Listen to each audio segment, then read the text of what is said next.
126 centimeters in feet? First of all, we need to know the value of 1 centimeter in feet. It's always 1 centimeter equals 0.03280839895 feet.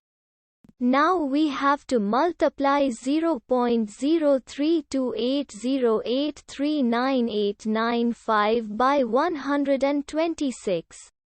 Therefore, 126 centimeters times 0.03280839895 feet equals 4.133858267 feet.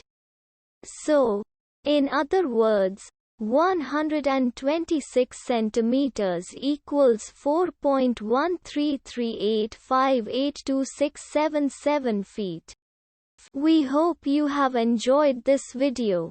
Please like and subscribe to our channel for more videos like this.